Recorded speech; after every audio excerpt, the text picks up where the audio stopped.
Everybody has a story. The difficult part is finding it and finding someone willing to tell it.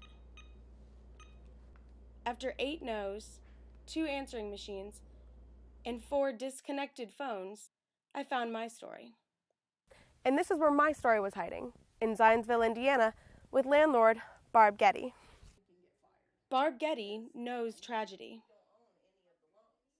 I was married 21 years and had 3 kids. They were 17, 16, and 14 when my 17-year-old son was killed in a car accident.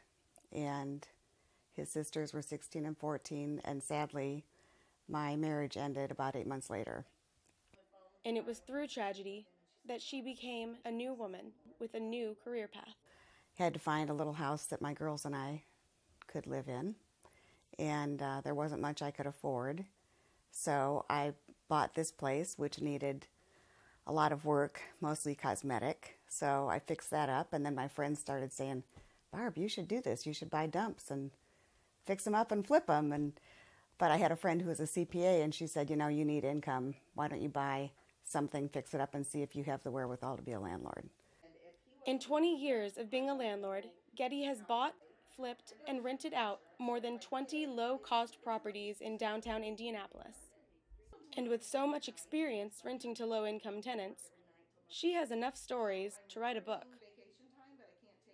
I was watching the news one night with some friends, and my friend Carrie said, "Barb, isn't that your house? And isn't that one of your rentals?" And I said, "Oh my God." There it was, yellow crime scene tape, and it was one of my duplexes downtown. With plenty of what Getty calls tips of the trade, she did write a book, entitled it The Landlord Chronicles.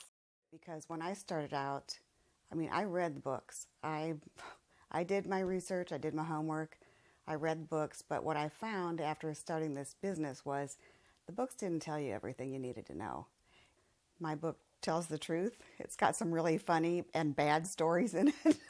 It's a how-to and a how not to. Getty drew success out of her tragedy, and she is an inspiration for anyone looking for a fresh start. It was born out of tragedy, but I enjoy what I do. In Zionsville, I'm Allison Berger.